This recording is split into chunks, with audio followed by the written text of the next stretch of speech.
নবী বিশ্ব নবী কোরআন মাজিদের তেলাওয়াত করে আবু জেহেল নিজে 144 ধারা জারি করেছে। কত? 144। মুহাম্মদ সাল্লাল্লাহু আলাইহি সাল্লামের কোরআনের তেলাওয়াত কেউ যাতে শুনতে না পারে। ও যুবক মুসলমান, তুমি আমি এত গর্বিত মুসলমান, তোমাকে আমাকে আল্লাহ তাআলা এমন একটা কোরআন দান করেছে, এত মধুর কালাম পায়াও আমরা এই কোরআনকে গ্রহণ করতেছি না।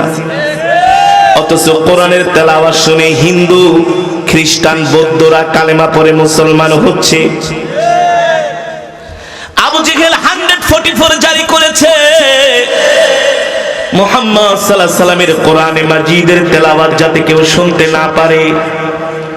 এ আইন করেছেন যে রাত্রবেলা আবু জেহেল ঘুমায় আছে 12টার পরে, কনকনে ঠান্ডা, যেমন এখন ঠান্ডা পড়ছে, একেবারে চাদর ঠাদর মুড়ি দিয়ে আসছেন।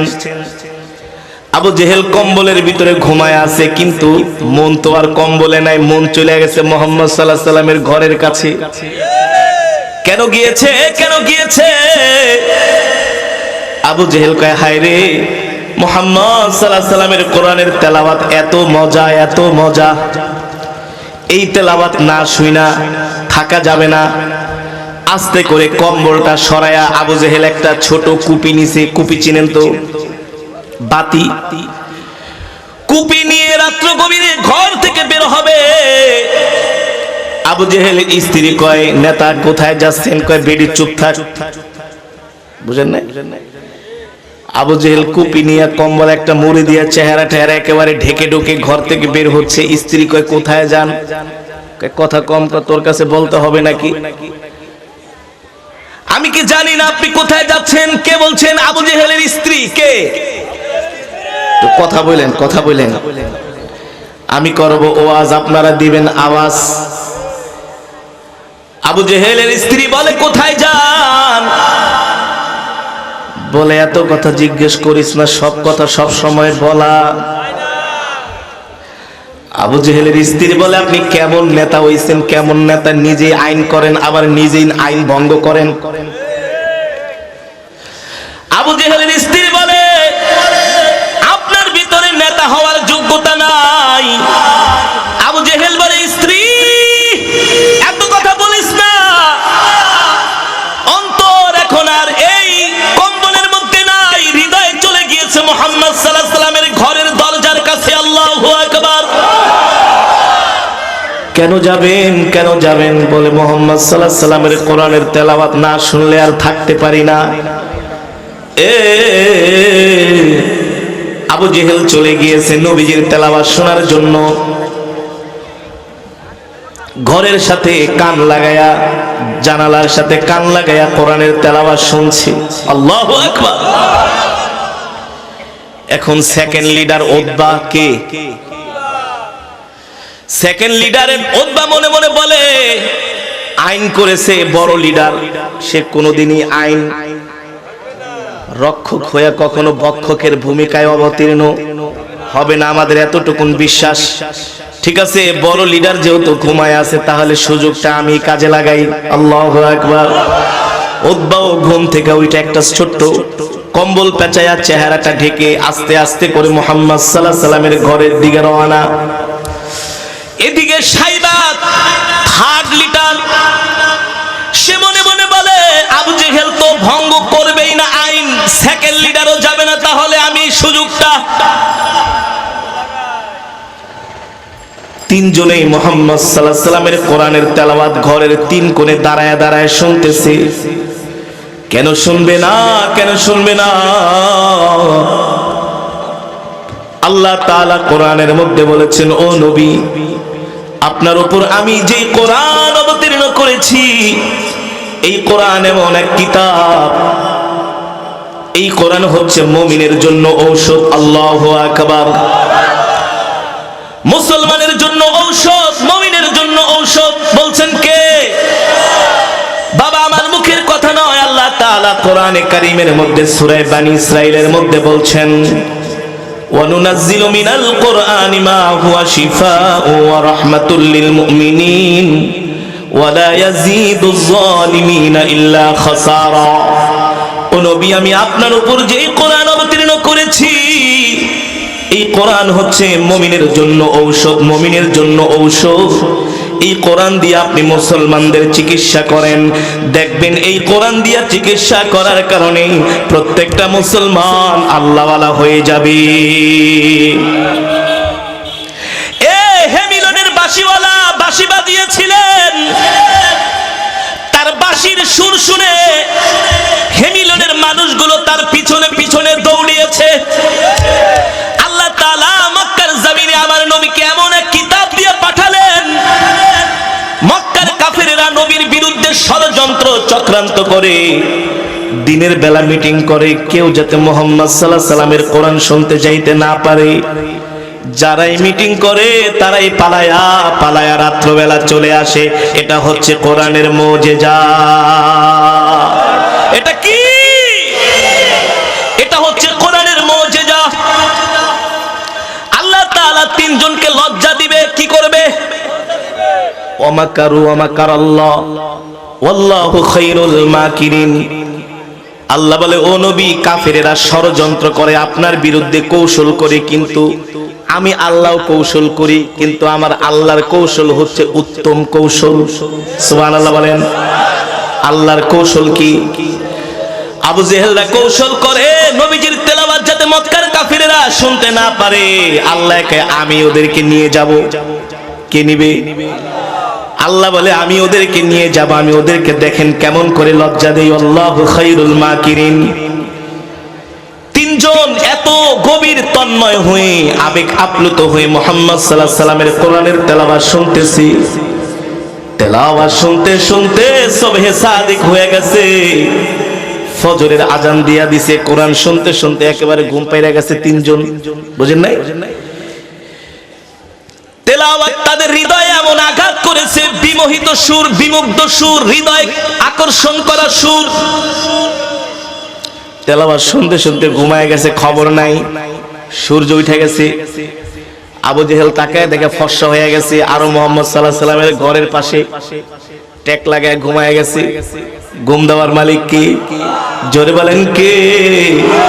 আল্লাহ বলে, দেখ তোদেরকে আমি কেমন লজ্জা দেই। আমার বন্ধুর বিরুদ্ধাচরণ করস, আমি তোদের কেমন লজ্জা দেই। তিনজনে ঘুমায় গেছে, ওইটা দেখে ফর্সা হয়ে গেছে। এবার চাদর মুড়ি দিয়া বাড়ির দিকে রওনা শুরু করছে। উতবা এক রাস্তা দিয়া, সাইবা আর এক রাস্তা দিয়া। আল্লাহর কি নীলা খেলা, তিনজন যায় এক রাস্তার মুখে, একেবারে মুখোমুখি সংঘর্ষ। আল্লাহ আরো আসতে কোন তিনজন এট এ টাইম কি সংঘর্ষ। আবু জেহেল তাকায়, উতবা কি খবর এত সকালবেলা? বস আপনি কোথায় গেছিলেন? বেয়াদব, আমি কই গেছি মানে তুই আমার থেকে জিজ্ঞেস করস? এত বড় সাহস! সব জায়গায় মাতবরি দেখায়েন না, জান জান সব জানি। কি সাইবারে কই বাটপাটায় কই গেছিল? ওইটা এখন এমনি চোরের মতো যাচ্ছে কেন? সাইবা কয়, নেতা সবাই দেখছি, সবাই দেখছি, মান সম্মান নিয়ে বাড়িতে ফিরা যান, মুখ ছুটায়েন না। কি মুখ ছুটায়েন না, বাড়িতে চলে যান। কি করছেন না করছেন আপনারটাও আমি জানি, আপনিও। চোরে চোরে মাস্তুত ভাই, চোরে চোরে হালি, এক চোরে বিয়া করে আর এক চোরের শালি। কি করছেন সবাই জানি, যান যান যান। মিটিং এ সবকিছু হবে, মিটিং এ সবকিছু সবার শোনা হবে, একদম ফাঁস করে দিব। আবু জেহেল ছিলেন চালাক। কি ছিলেন? কারণ তার নাম তো ছিল আবুল হাকাম। বেশি বোঝার কারণে আল্লাহ একেবারে জাহেলের বাবা বানায় দিছে। বুঝেন নাই? আবু জেহেল বাড়িতে চলে গেছে, কিন্তু মনের ভিতরে অশান্তি। যে আইন করেছে সেই আইন ভঙ্গ করেছে। এখন এটা কিভাবে ঢাকা যায়? একটা ফোন দি ফিকির তো বের করতে হবে। আবু জেহেল মুখ ঠুক দেয়া নাস্তা টাস্তা খেয়ে সকালবেলা চলে গেছে উতবার বাড়িতে। কার বাড়িতে? যায় বলে, উতবারে কিছু মনে করো না, তুমি রাইতে কোথায় গেছো এটা তুমিও জানো, আমিও জানি। উতবার আরেকটা নাম আছে আখনাস ইবনে শরীফ। বলে উতবা, তুমি রাত্রে কোথায় গিয়েছিলে? তুমিও জানো আমিও জানি। উতবা, সত্য করে বলো তো, আমরা মুহাম্মদ সাল্লাল্লাহু আলাইহি সাল্লামের যতই বিরোধিতা করি না কেন, আসলেই তো মুহাম্মদ সাল্লাল্লাহু আলাইহি সাল্লাম যেই কোরআন পড়ে সেই কোরআন হৃদয়ের মধ্যে আসর করে। উতবা কয়, চাচা ঠিকই কইছেন। কি করছে? ঠিকই বলছেন চাচা, আমিও তো থাকতে পারি না তার তেলাওয়াত না শুনে। আল্লাহু আকবার, আরো জোরে বলেন আল্লাহু আকবার। আবু জেহেল মনে মনে কে, যাই হোক উতবারে কোন রকম বুস্টুস দিলাম। এ উতবা, এই কথা তুমি আমি ছাড়া যাতে কেউ না জানে, আর কারো কাছে বলো না। উতবা বলে ঠিক আছে। এবার আবু জেহেল মনে মনে ভাবে, ওর মুখ তো বন্ধ করলাম, এখন ছোটটার কাছে যাই। কার কাছে? এবার সাইবার বাড়িতে যে আবু জেহেল বলে, সাইবা রে, এ সাইবা, মান সম্মান তো সব ডুবাই দিলাম, আমরাই আইন করছি, আমরাই মুহাম্মদ সাল্লাল্লাহু আলাইহি সাল্লামের কোরআনের তেলাওয়াত শুনি। এই খবর যদি সাধারণ জনগণ জানে তাহলে তো একটা মাইরও মাটিতে পড়বে না। সাইবা কয়, নেতা ঠিকই বলেছেন, আমরা মুহাম্মদ সাল্লাল্লাহু আলাইহি সাল্লামের বিরোধিতা ঠিকই করি, কিন্তু মুহাম্মাদের সামনের ভবিষ্যৎ ভালো। কি সামনে ভবিষ্যৎ ভালো? যতই ষড়যন্ত্র করি মনে হয় না, মনে হয় না তাকে ফিরানো যাবে, তারে ঠেকানো যাবে। আবু জেহেল কয়, কেন ঠেকানো যাবে না? কেন ঠেকানো যাবে না? বলে, মিয়া ঠেকানো যাবে না কেন জানেন না? আপনার জন্ম তো কবির ঘরে, আমার জন্ম তো কবির ঘরে। এ আবু জেহেল, জন্মের পর থেকেই তো কবিতা শুনে আসতেছি, কবিতা শুনে আসতেছি, কিন্তু মুহাম্মদ সাল্লাল্লাহু আলাইহি সাল্লাম যে কোরআন পড়ে, মানব রচিত কোন কবিতার সাথে মুহাম্মাদের কোরআনের মিল নাই। বিসমিল্লাহির রহমানির রহিম। আর রহমান, নুন, আল্লামাল কুরআন, খলাকাল ইনসান। কি এত সুন্দর কোরআন কে বানাইলো? আশ-শামসু ওয়াল কমারু বিহুসবান, ওয়ান নাজমু ওয়াশ-শাজারু ইয়াসজুদান, ওয়াস সামাআ রাফাআহা ওয়া ওয়াদাআল মিজান। নুন আর নুন, ঠিক কিনা বলেন? এত সুন্দর কোরআন দুনিয়ার কোন মানুষের পক্ষে রচনা করা সম্ভব না, কোন কবির কাব্য হতে পারে না। এই কোরআন হচ্ছে আরশের মালিকের, ঠিক কিনা বলেন? ও মুসলমান, সুতরাং যতদিন বাঁচবে মুসলমানের কোরআন নিয়ে বাঁচতে হবে। মুসলমান বাঁচবে তো কোরআন নিয়ে বাঁচবে, মুসলমান মরবে তো কোরআন পড়তে পড়তে মরবে। তলাবুল ইলমি ফারিদাতুন আলা কুল্লি মুসলিম ওয়া মুসলিমা। দ্বীন ইলম শিক্ষা করা প্রত্যেকটা মুসলমানের উপর ফরজ। কেউ বলতে পারবে না কোরআন হাদিস ছাড়া অন্য শিক্ষা গ্রহণ করা আল্লাহ ফরজ করেছেন, কেউ বলতে পারবে না, কিন্তু কোরআন শিক্ষা করা ফরজ। তুমি যদি কোরআন না শিখো, কোরআন না বুঝো, কোরআন অনুযায়ী যদি তোমার জীবনকে পরিচালিত না করো, খোদার কসম করে বলি আরশের মালিকের কাছে তোমাকে জবাবদিহি করতে হবে।